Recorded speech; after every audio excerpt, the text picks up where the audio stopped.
4-day vaccination festival or Tika Utsav to begin across the nation from today aims to inoculate maximum number of eligible people. India becomes fastest country to administer over 10 crore doses of COVID vaccines in 85 days.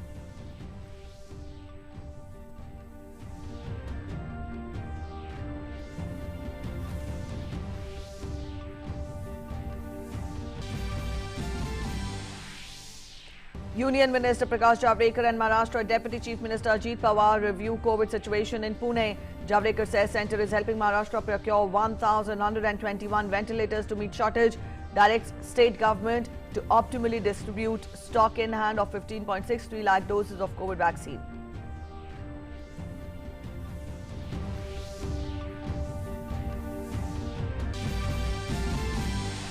Election Commission bans entry of politicians for 72 hours and violence at Kuch Behar district of West Bengal. Adjourns polls at booth number 126 in Sitalkuchi following violence which left 4 dead. Also directs that no campaigning shall be permitted during 72 hours before close of the 5th phase polls.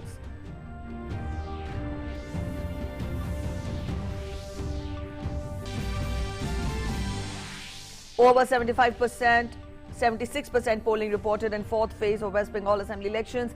Campaigning is in full swing for the 5th phase. Union Home Minister Amit Shah to hold road shows, public meeting and town hall meetings across the state.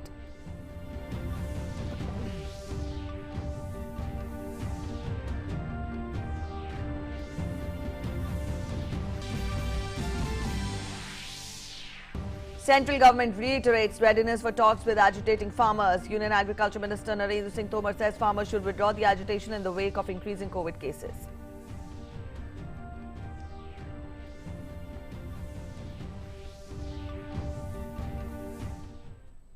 Good morning. You're watching DD India and I'm Preeti presenting this edition of the news this morning. Our top story first. A 4-day Tika Utsav or vaccine festival will begin from today across the country at the call of Prime Minister Narendra Modi with an aim to inoculate maximum number of eligible people against the virus amidst a surge in the cases. In his interaction with chief ministers to discuss the COVID-19 situation and the ongoing vaccination drive on Thursday, Prime Minister Modi had urged them to focus on vaccinating all those who are above 45 years of age in high caseload districts.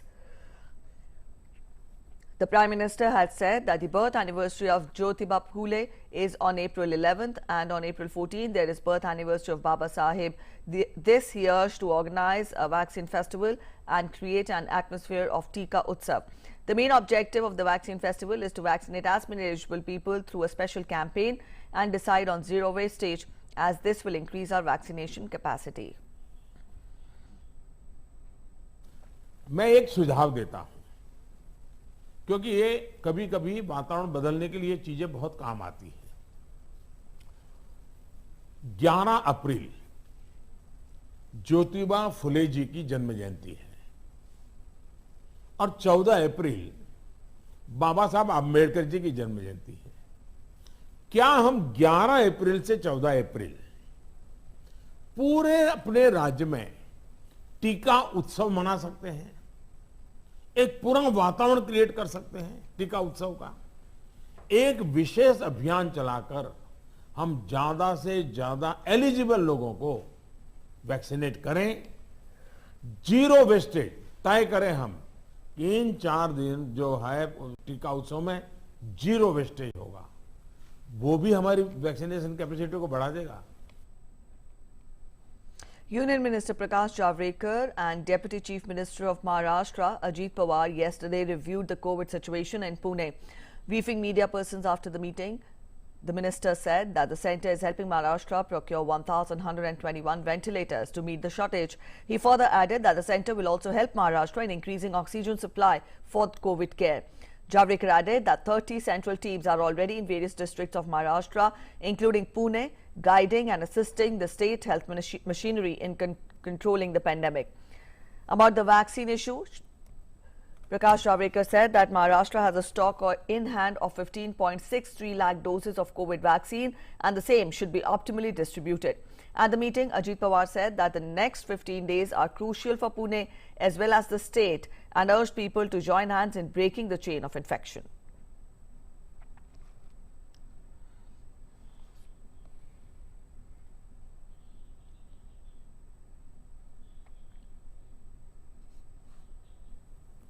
Over 10 crore vaccines have been administered across the country. India remains on top globally with the average administration of nearly 39 lakh doses per day. We get to more in this report.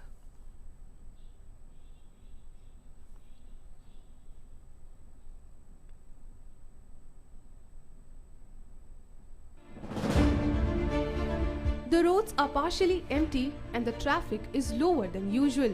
These are the visuals from various parts of Maharashtra where the government has imposed a weekend lockdown in an attempt to curb the surge of COVID-19 cases in the state as the situation continues to remain appalling. In view of the situation, Maharashtra's Chief Minister Uddhav Thackeray called a meeting of all political parties. ऐसे संकट के घड़ी में सभी राजनीतिक दलों ने आपसी मतभेद भूलकर इस संकट से कैसे हम सामना कर सकते हैं उसके लिए एक साथ बैठना चाहिए। चाहे प्रधानमंत्री सर्वदलीय बैठक बुलाए या मुख्यमंत्री बुलाए, मतभेद भूलकर बहुत ही गहरा संकट है महाराष्ट्र के ऊपर। कोरोना गरीब हो, वीआईपी हो, कोई और हो या उद्योगपति हो, किसको छोड़ता नहीं, सबको एक समान न्याय है। इसलिए ये सब मतभेद भूलकर हमको एक साथ काम करना होगा। Amid this, the Bombay High Court reprimanded several state leaders for taking COVID vaccine jabs at their homes. Giving the examples of President Ramnath Kovind and Prime Minister Narendra Modi, the High Court asked these leaders the reason for not taking the shots at hospitals. So far, about 10 crore doses of vaccine have been administered across the country as per the data released by the Union Health Ministry. But the infections are on rise and the state governments across the country are taking several measures to curb this rise. In view of the situation in Uttar Pradesh, Chief Minister Yogi Adityanath held a meeting with officials at Baba Raghav Das Medical College in Gorakhpur. He gave the guidelines necessary to prevent the disease from rising. Now, a night curfew has also been imposed in Muzaffarnagar for the same. Apart from that, entrance examinations at Aligarh Muslim University have also been postponed due to increase in the cases. कोविड-19 के cases बढ़ रहे हैं। इसी के एहतियात की कड़ी में जो एंट्रेंस एग्जामिनेशन एडमिशन के लिए वेरियस कोर्सेज में अलीगढ़ मुस्लिम यूनिवर्सिटी में होने वाले थे, उन्हें पोस्टपोन कर दिया है till further notification.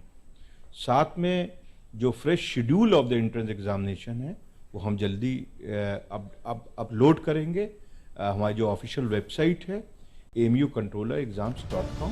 Similarly, in Madhya Pradesh, Chief Minister Shivraj Singh Chauhan has estimated the active case load to increase to about 1 lakh in the state by the end of this month. The CM has appealed to the people to follow all social distancing norms as well as refraining from unnecessarily stepping out of their houses. A decision has also been taken to open COVID care centers in every district of the state. Lockdown has also been imposed in some places to curb the infections. डॉक्टरों की एक team, तकनीक जो खास करके इससे विशेषज्ञ हैं, उनकी एक टीम एक प्रोटोकॉल आज जारी कर रही है कि किस स्थिति में हमको हॉस्पिटल में एडमिशन देना या आइसोलेशन वार्ड में ले जाना या हॉस्पिटल में भी करना तो आईसीयू बेड देना या ऑक्सीजन बेड देना, वो प्रोटोकॉल जारी करेगी। उसके अनुसार अब हॉस्पिटल वालों को भी उस पर कार्रवाई करना पड़ेगी ताकि जिनको बहुत ही आवश्यकता है उनको वो सुविधा जरूर मिलना चाहिए और जिनको थोड़ी आवश्यकता है दवाई गोली की, वो उस हिसाब से उसको एडमिशन मिलना चाहिए या होम आइसोलेशन की जा सकती है। तो पूरा एडमिशन का प्रोटोकॉल हम जारी कर रहे हैं। The national recovery rate now stands at 90.80%. Bureau Report, DD India. The Election Commission has ordered adjournment of polls at polling station number 126 in Sitalkuchi Assembly constituency of West Bengal amidst reports of violence yesterday. The violence left 4 persons dead and 4 others injured. The poll panel has also ordered that no political leader from any national, state or other party should be allowed to enter Cooch Behar district for next 72 hours. Cooch Behar district comprises of 9 assembly constituencies. The Election Commission also said that the decision was based on an interim report filed by special observers. It stressed that a recourse to open fire by CISF personnel became absolutely necessary in order to save the lives of voters lined up at the polling booth, those of other polling personnel and their own lives as the mob had attempted snatching their weapons. Besides, the Election Commission has further directed that the silence period for Phase 5 to be held on 17th April will be extended to 72 hours. Thus, no campaigning will be permitted during 72 hours before the close of the polls in order to ensure the conduct of free, fair and peaceful elections.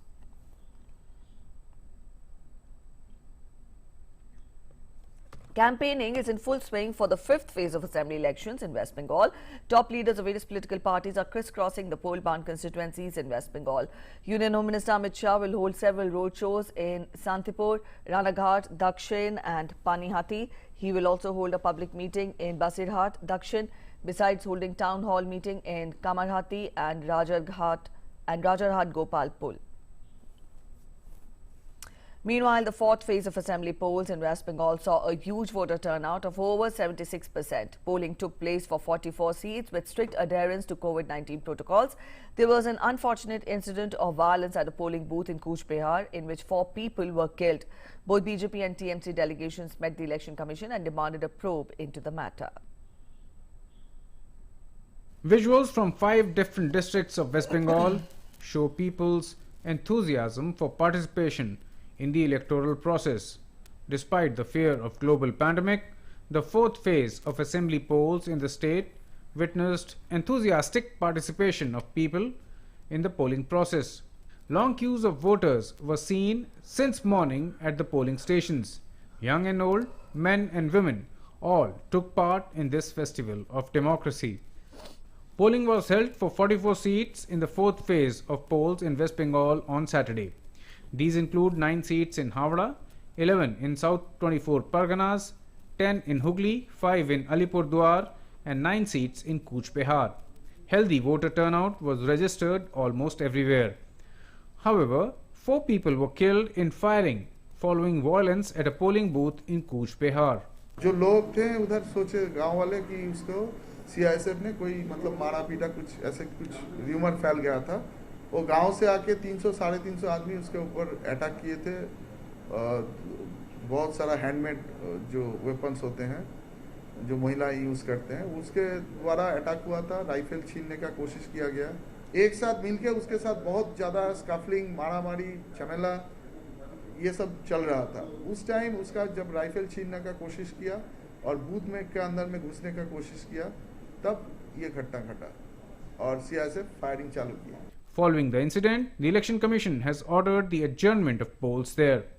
There was firing over there. In this firing, 4 people have been killed and some people are injured. And we will be able to give you the complete details once we get the detailed report from the district magistrate and the superintendent of police. In view of the ongoing pandemic, the Election Commission has made elaborate arrangements for safe polling. Women and young voters enthusiastically took part in the polling process.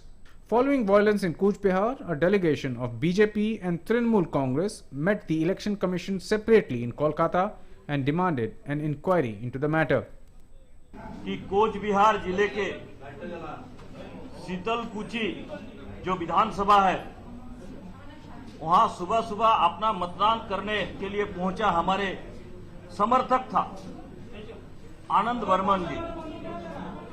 उनको मतदान केंद्र के line में ही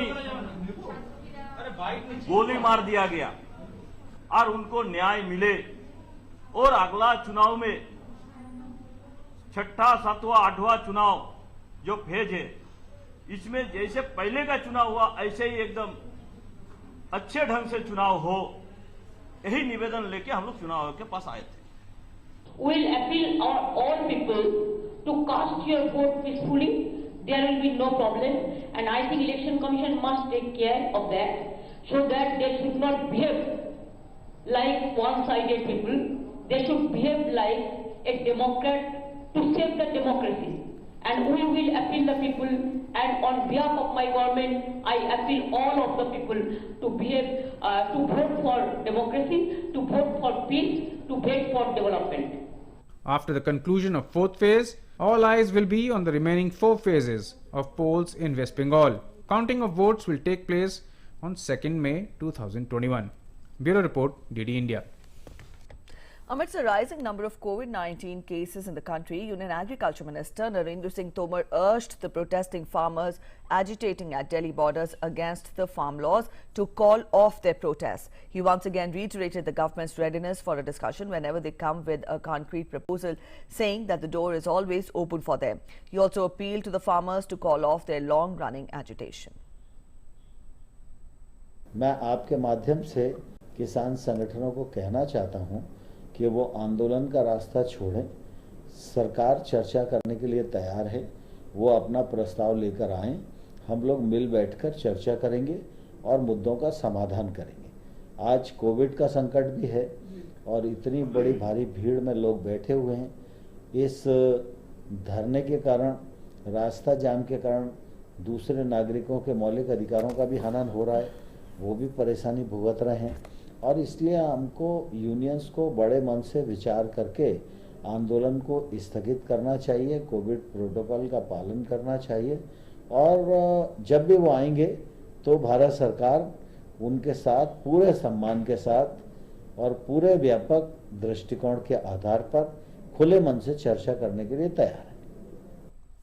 And in news just coming in from Jammu and Kashmir, 3 terrorists have been gunned down in Shopian district following an encounter. Search operation is still underway. Further details shall follow. Let's get to international updates now. Myanmar security forces have killed as many as 82 protesters in Bago town on Thursday night and Friday near the country's main city of Yangon. Troops used rifle grenades to break up the protests against the military government in the town.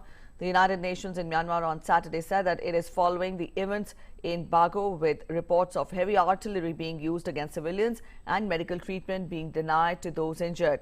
The UN added that violence must cease immediately and also called on security forces to allow medical teams to treat the wounded. In Myanmar, protests continued against the military government, which deposed the civilian government led by Aung San Suu Kyi on the 1st of February this year. Now, according to the rights group's Assistance Association for Political Prisoners, at least 618 people have been killed since the protests started.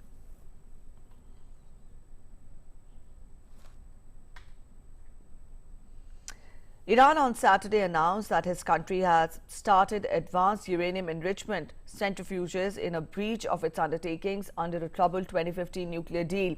Iranian President Hassan Rouhani inaugurated 3 cascades of 164 IR-6 centrifuges, 30 IR-5 and another 30 IR-6 devices at Iran's Natanz uranium enrichment plant in a ceremony broadcast by state television. Iran has breached a number of restrictions imposed by a 2015 deal on its atomic activities in response to former President of the US, Donald Trump's withdrawal from the deal in 2018. Both the nations have laid out tough stances at indirect talks in Vienna this week on how to bring both back into full compliance with the accord.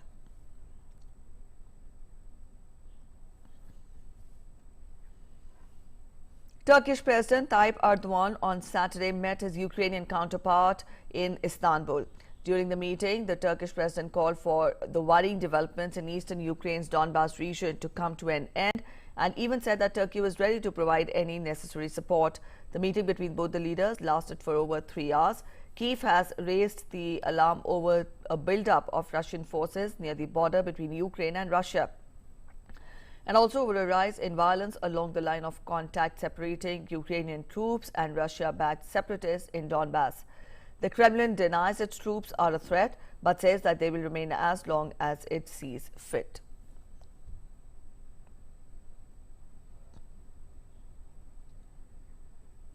Peru will vote for a new president today. Day ahead of the elections, ballots were distributed at polling stations amidst tight security.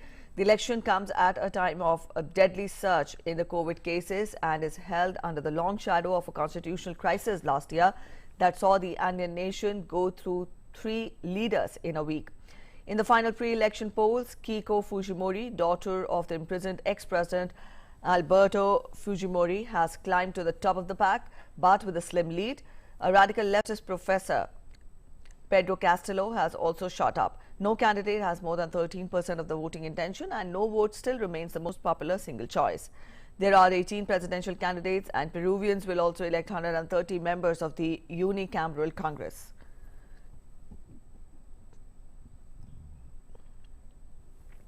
Ecuador will also go to polls today to choose between a conservative banker and a left-wing economist in a presidential runoff that follows months of debate over whether the country's economic malaise can be best treated through socialism or market-friendly policies.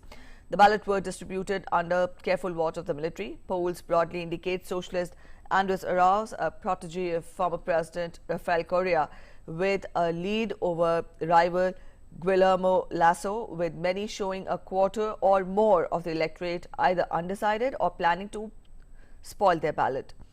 A little over 13 million Ecuadorians registered to participate in the election, which will include biosecurity measures in response to the pandemic. The United Kingdom yesterday paid homage to Prince Philip, who passed away on Friday at the age of 99. While flags on London landmarks and other buildings flew at half-mast in tribute to Prince Philip, soldiers from the Household Cavalry Regiment marked the passing of Prince Philip with a parade and salute outside Windsor Castle to pay their homage to Prince Philip. There will be 8 days of national mourning to end on 17th of April ahead of the televised funeral, which will be a ceremonial event rather than a large state affair usually associated with the death of a monarch. Prince Philip will also not lie in state, where members of the public would have been able to view him in his coffin. His coffin will instead lay at rest in a private chapel at Windsor Castle and will be draped with the Duke's personal standard with a wreath of flowers on top. And now let's take a quick look at the global updates on COVID-19. When we talk of the figures, that more than 13 crore 59 lakh people worldwide have so far tested positive for COVID-19, while over 10 crore 93 lakh have recovered from the virus. The deadly virus has so far claimed over 29 lakh 38,000 lives globally.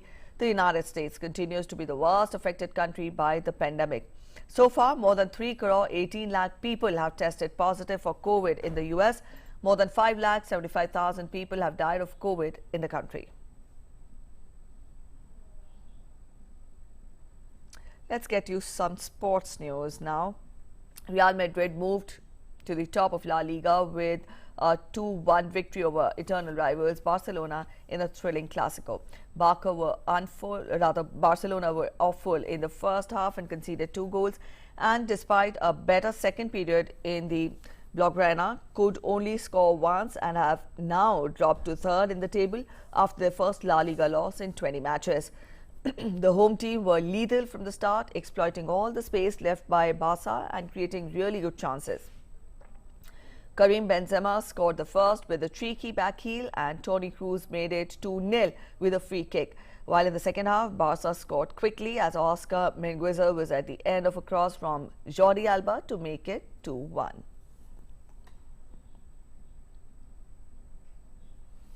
Liverpool left it late to secure a first Premier League win at home in 2021, with Trent Alexander-Arnold's super stoppage time strike downing Aston Villa 2-1 at Anfield.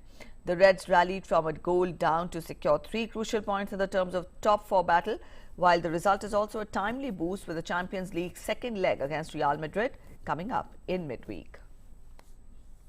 That's it in this edition of the News This Hour. Thanks for watching. Bye-bye.